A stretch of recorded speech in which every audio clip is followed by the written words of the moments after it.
예수님께서 예루살렘에 계셨습니다. 그때는 겨울이었습니다. 오늘 성경 말씀은 예수님께서 그 수전절이라고 하는 조금 생소한 절기 가운데 그 절기를 지키고 계셨다고 말씀을 하고 있습니다. 여러분, 수전절이라고 하는 오늘 본문에 나와 있는 이 절기는 오늘 본문 전체를 이해하는데 굉장히 중요한 키포인트가 되는 단어입니다. 수전절이라고 하는 표현보다는 혹시 여러분 하누카라고 들어보셨습니까? 하누카.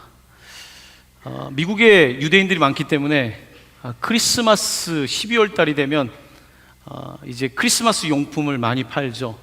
근데 또 한편에는 하누카 관련된 것들을 팝니다. 하누카는 유대인들이 지키는 겨울의 그들의 절기입니다. 수전절의 그 유래는 이렇습니다.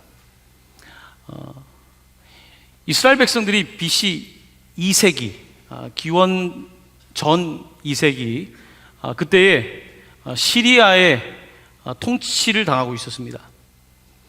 그러는 와중에 한 왕이 등극하게 되었고, 이 왕이 유대인들에게 잊을 수 없는 모욕을 주게 됩니다. 하나님을 예배하는 성전에 제우스 신상을 세운 것입니다. 제우스 신상을 세운 것뿐만 아니라 유대인들은 제사를 지낼 때 소나 양이나 염소, 비둘기로 제사를 합니다. 그런데 돼지를 잡아서 그 성전에서 제사를 지내게 한 겁니다. 그리고 돼지의 피를 성전에 뿌렸고요. 이 사건은 상당히 충격적인 일이었습니다. 이 사건을 경험하면서 유대인들 가운데 제사장 지파인 그 마카비라고 하는 사람의 형제들이 일어나서 반란을 일으키게 됩니다.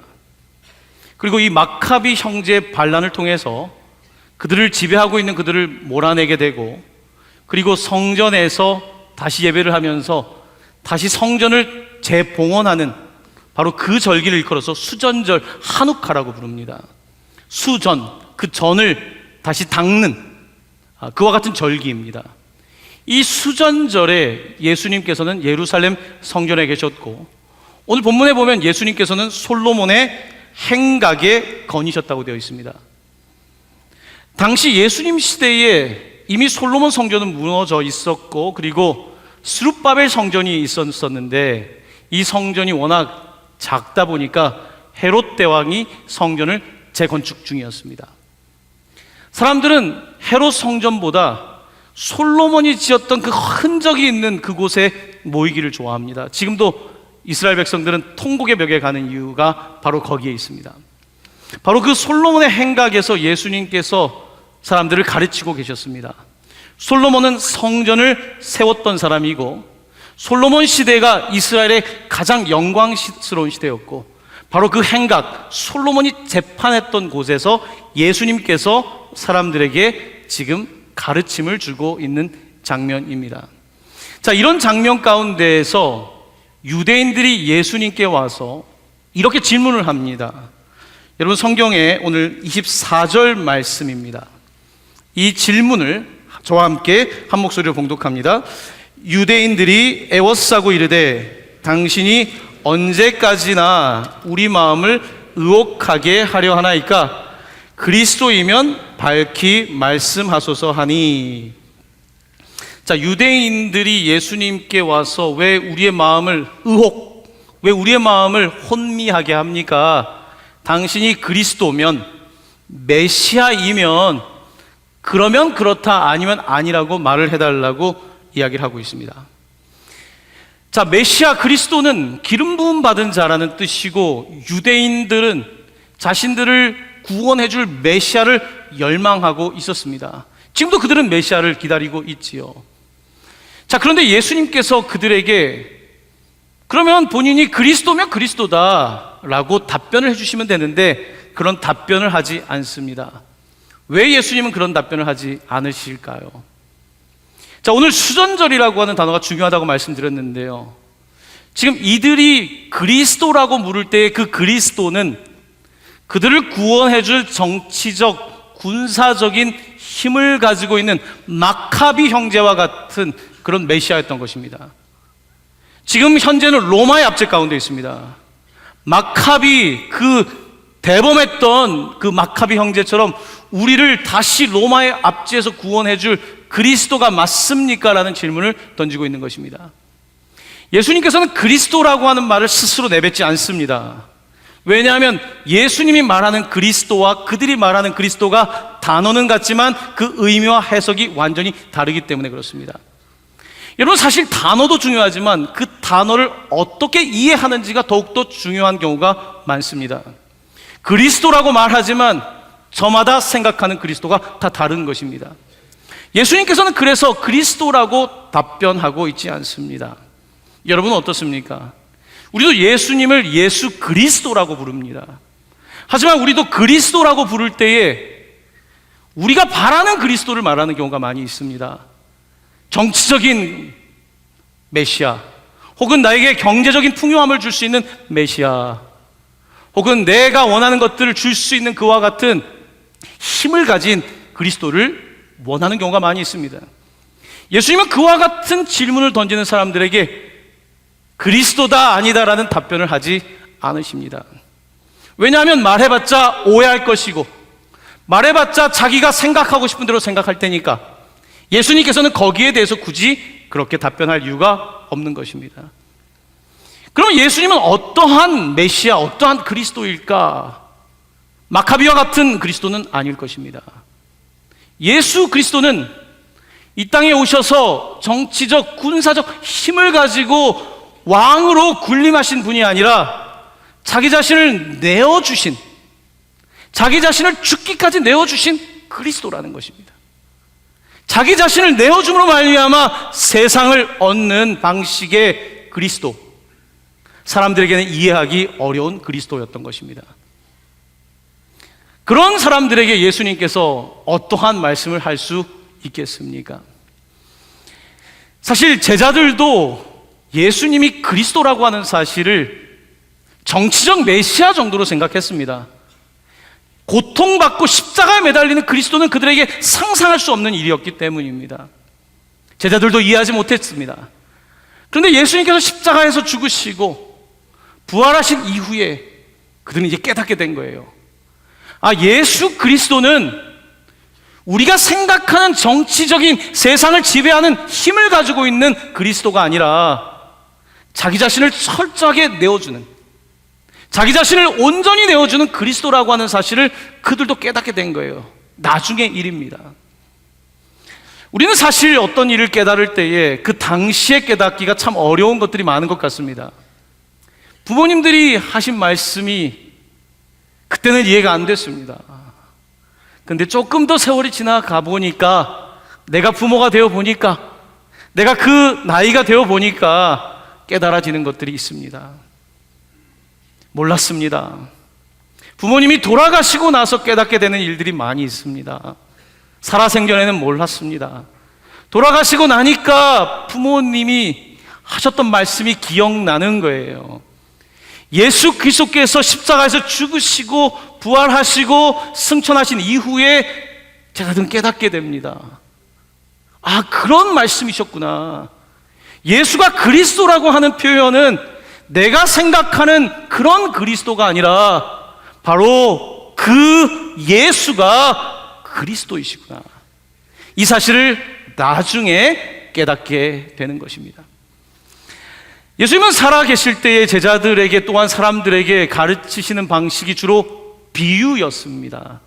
비유로 말씀하신 이유 중에 하나는 말을 해도 오해하기 때문에, 가르쳐줘도 자기들이 알고 싶은 방식으로 알고 내가 원하는 정답을 요구하는 사람들에게 예수님의 말씀은 그다지 와닿지 않았기 때문입니다. 요한복음 16장 25절에서 이와 같은 사실에 대해서 예수님은 이렇게 말씀하십니다. 화면에 있는 이 말씀을 저와 함께 봉독합니다. 이것을 비유로 너희에게 일렀거니와 때가 이르면 다시는 비유로 너희에게 이르지 않고 아버지에 대한 것을 밝히 이르리라. 아멘.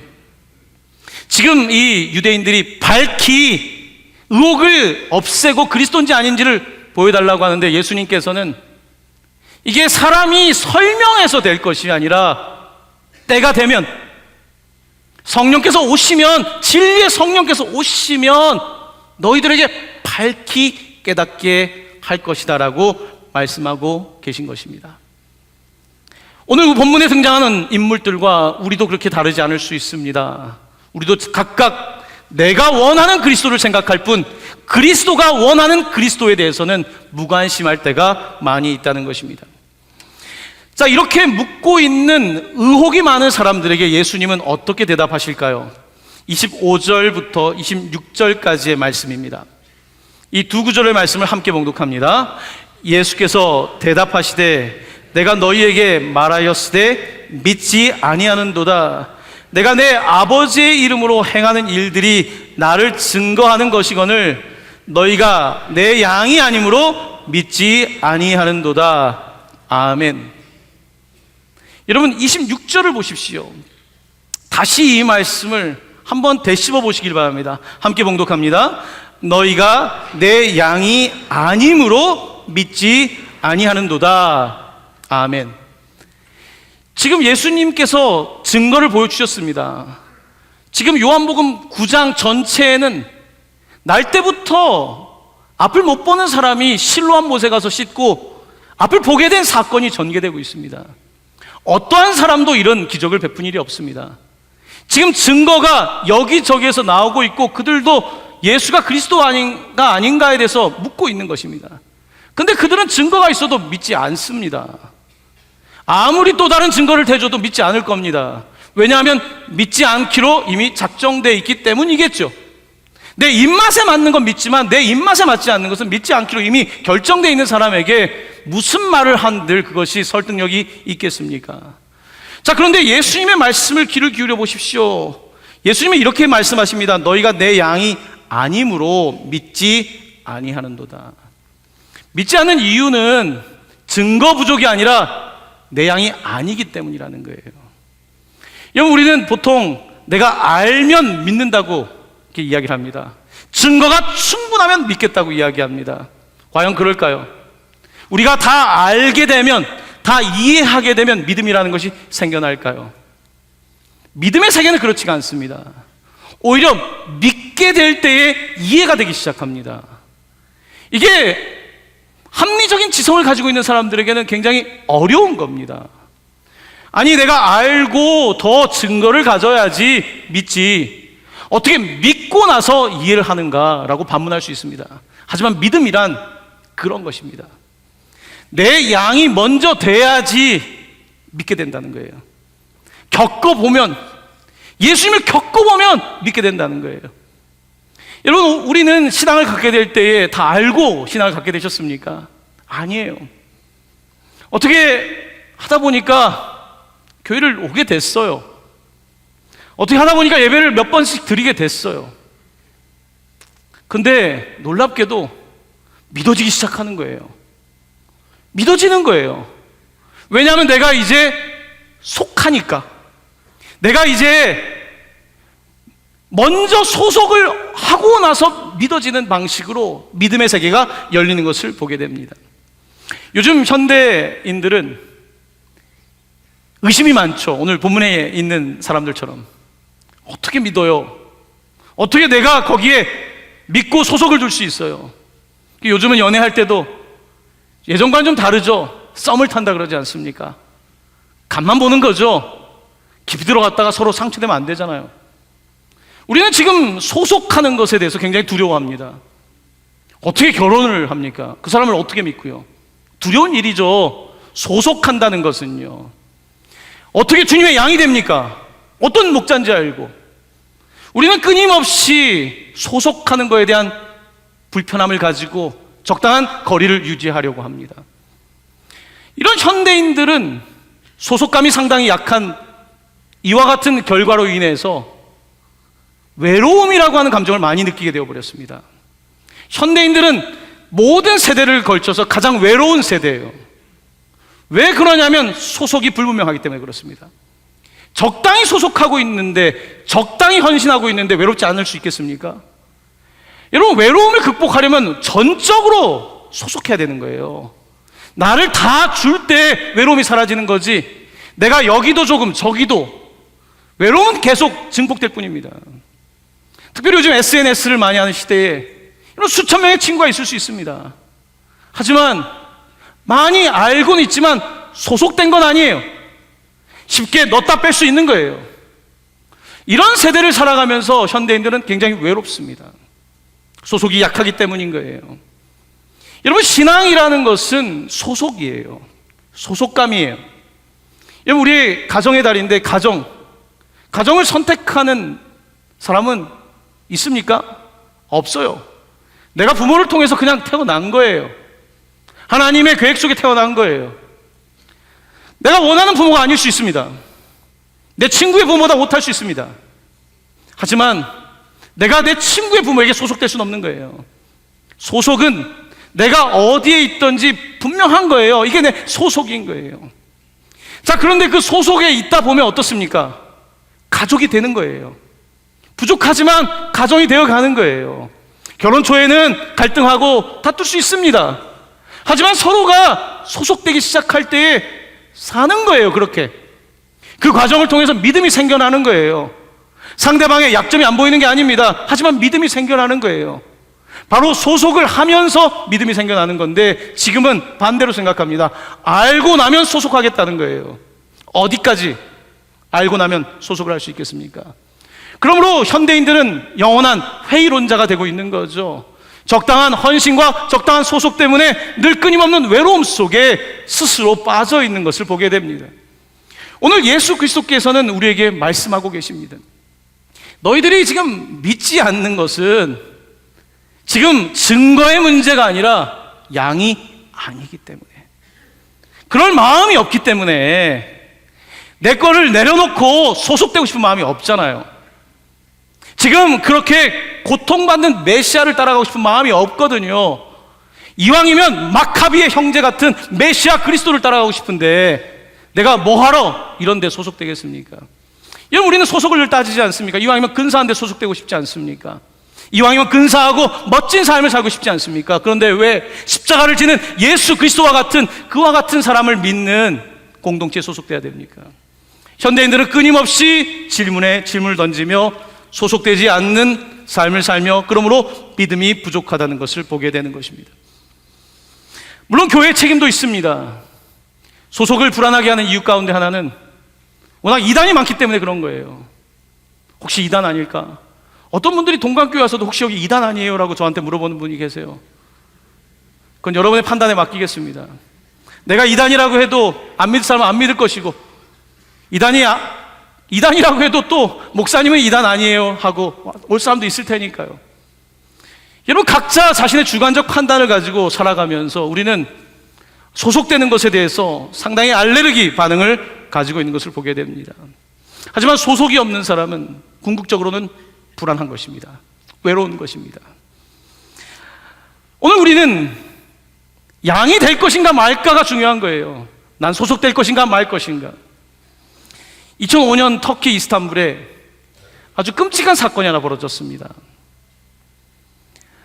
그 양을 돌보는 그 산에 이제 양들을 목양을 하고 있는데, 이른 아침 시간이었습니다. 양 한 마리가 이스탄불에 있는 한 산의 절벽에서 떨어진 거예요. 그 시간에 목자들은 아침 식사를 하고 있었어요. 그런데 두 번째 양이 가서 또 떨어지는 거예요. 양은 군집 행동을 하기 때문에 시력이 좋지 않기 때문에 계속 가는데 무려 1,500마리가 같은 절벽에서 떨어졌습니다. BBC 뉴스에서 나왔고 전 세계 뉴스에 나왔었던 기사거리입니다. 1,500마리가 다 떨어져 버렸어요. 그 가운데 450마리만 죽었습니다. 그 이유는 먼저 떨어진 이 양들 위에 떨어졌기 때문에 쿠션처럼 나머지 양들이 죽지 않은 거예요. 여러분, 성경은 우리를 양이라고 말씀합니다. 한 마리가 가면 따라가는, 특별히 자존감이 약하거나 남의 말에 귀가 얇은 사람들은 남이 가는 데를 따라갑니다. 대단히 내가 선택을 하는 것 같지만 여러분, 우리가 뭘 선택합니까? 내가 선택하지 않아도 미디어를 보게 되어 있고, 내가 선택하지 않아도 이미 우리는 그런 세상을 살고 있습니다. 그런 세상을 살아가면서 우리도 모르게 어딘가를 따라가고 있을 겁니다. 오늘 본문은 우리에게 묻고 있습니다. 결국은 목자가 있어야 되는 거거든요. 목자 없는 삶을 산다는 것은 보통 일이 아니거든요. 누구는 무수의 불처럼 혼자서 가라는데 저는 그럴 용기가 없어요. 무수의 불처럼 혼자 갈 것보다는 차라리 속더라도 저는 선한 목자이신 예수 그리스도를 따라가기로 결정을 했습니다. 여기에 계신 분들도 그런 줄로 믿습니다. 선한 목자, 여러분, 그분을 따라가지 않고 내 삶을 내가 살아간다? 두렵지 않습니까, 여러분? 내가 다 해낼 능력이 됩니까? 나이가 들고 기억력이 쇠퇴하고 누군가에게 도움을 받는 것이 인간의 삶이거늘 내가 그렇게 혼자서 선택하며 살 수 있습니까? 그렇지 않습니다.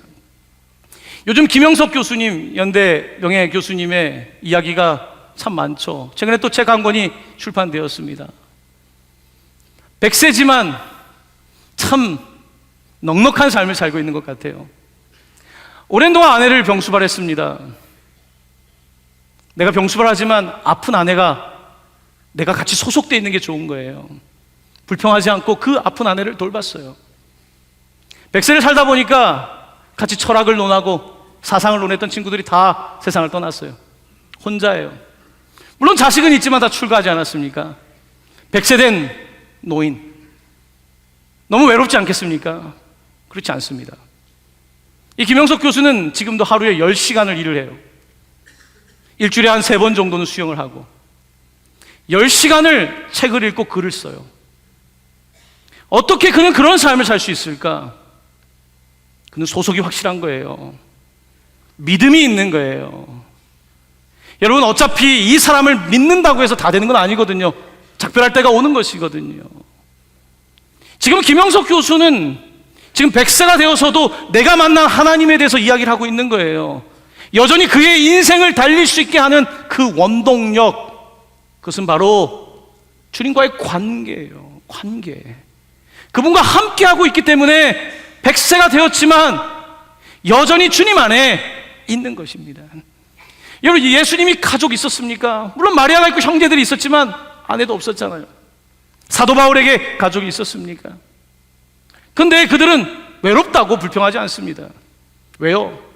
확실하게 자기의 삶이 소속되어 있기 때문에. 내 삶이 아니라 하나님께서 주신 삶의 소명과 목표가 있기 때문에 그 외로움을 전혀 느끼지 못했던 것이 아니라 외로움을 넘어서는 것이죠. 그런 삶을 사셨던 것입니다.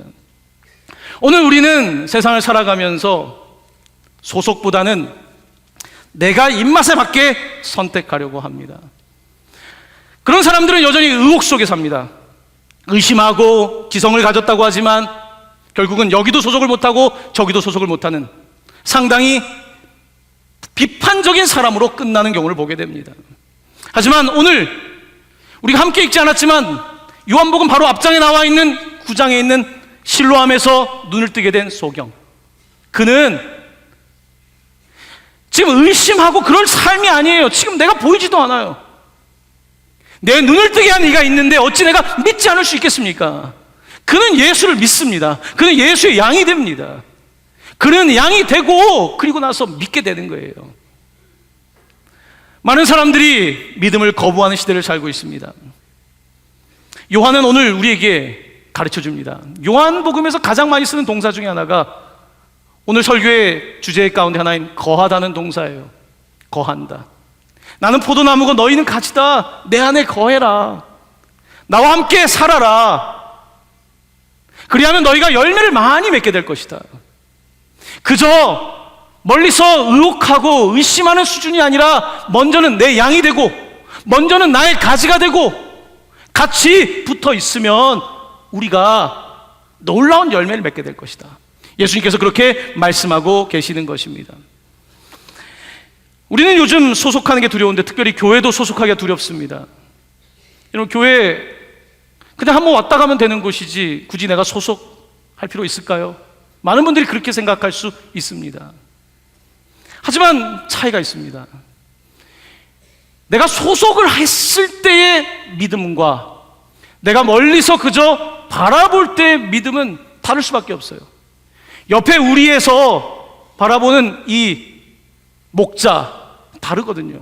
하지만 내가 그분의 양이 돼 보면 그분의 돌보심을 느껴요. 그가 막대기와 지팡이로 나를 안위하시고 사망의 음침한 골짜기를 달릴 때도 함께 하시고, 또한 내 삶에 많은 전염병을 주는 벌레들도 다 쫓아내 주시고, 그리고 그가 내 잔을 부어주시는데 잔이 넘칠 정도로 부어주시는 그 은혜를 내가 몸소 경험하게 되는 것입니다. 바로 이것이 목자와 양의 관계예요.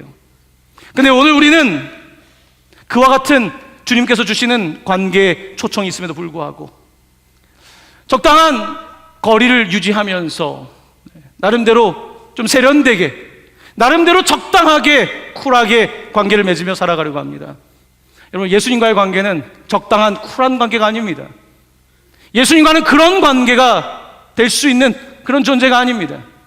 자, 예수님은 관계에 대해서 오늘 너무 파격적인 말씀 하나를 하고 계십니다. 여러분, 성경에 오늘 30절 말씀을 함께 보시길 바랍니다. 우리 30절 말씀 한 목소리로 봉독합니다. 시작. 나와 아버지는 하나이니라 하신대. 아멘. 나와 아버지는 하나이니라. 완전히 소속된 거예요. 완전히 거하는 관계입니다. 이 거한다라고 하는 그 원어는요, 지속적이란 뜻이에요. 이 단어를 예수님께서 이런 상황에서 사용하신 적이 있습니다. 겟세마네 동산에서 기도하실 때, 겟세마네 동산에 기도하실 때 제자들이 막 졸음이 왔잖아요. 그때 예수님께서 뭐라고 하시냐면 주의하여 깨어 있으라. 깨어 있으라라고 할 때 있으라라는 단어는 거한다는 뜻입니다. 너희들이 깨어서 거해라. 지속적으로 깨어 있어라. 지금 너희들의 삶이 좋을 때, 어려울 때, 어떤 환경에서든지 지속적으로 거해라. 믿음이라고 하는 것은 내가 지금 선택하는 합리적인 판단이 아니라 지속적으로 함께 거하는 것이다. 이렇게 말씀하고 계시는 것입니다. 사랑하는 성도 여러분, 여러분의 삶은 요즘 어떻습니까? 많이 두렵고 불안하십니까? 여러분, 두렵고 불안하면 생각나는 게 있습니다. 그것은 부모님입니다. 돌아가신 부모님 혹은 멀리 떨어 계신 부모님이 생각이 나요. 내 소속, 내 뿌리, 이건 어쩔 수 없는 거예요. 두려움과 불안의 시대를 살아가며 외롭다고 말하는 시대에 우리에게 유일한 이 삶을 이겨내는 방법이 있습니다. 그것은 아바 아버지 되시는 하나님과 하나이신 선한 목자 되신 예수 그리스도의 양이 되는 것입니다.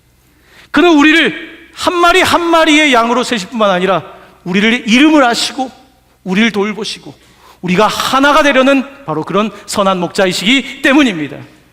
여러분, 줄을 잘못 서서 터키에서 떨어졌던 1500마리 양처럼 그와 같은 인생의 라인에 서지 마시고 예수 그리스도의 양이 되셔서 여러분의 삶이 믿음의 열매를 맺게 되시기를 예수님의 이름으로 간절히 축원합니다. 아멘.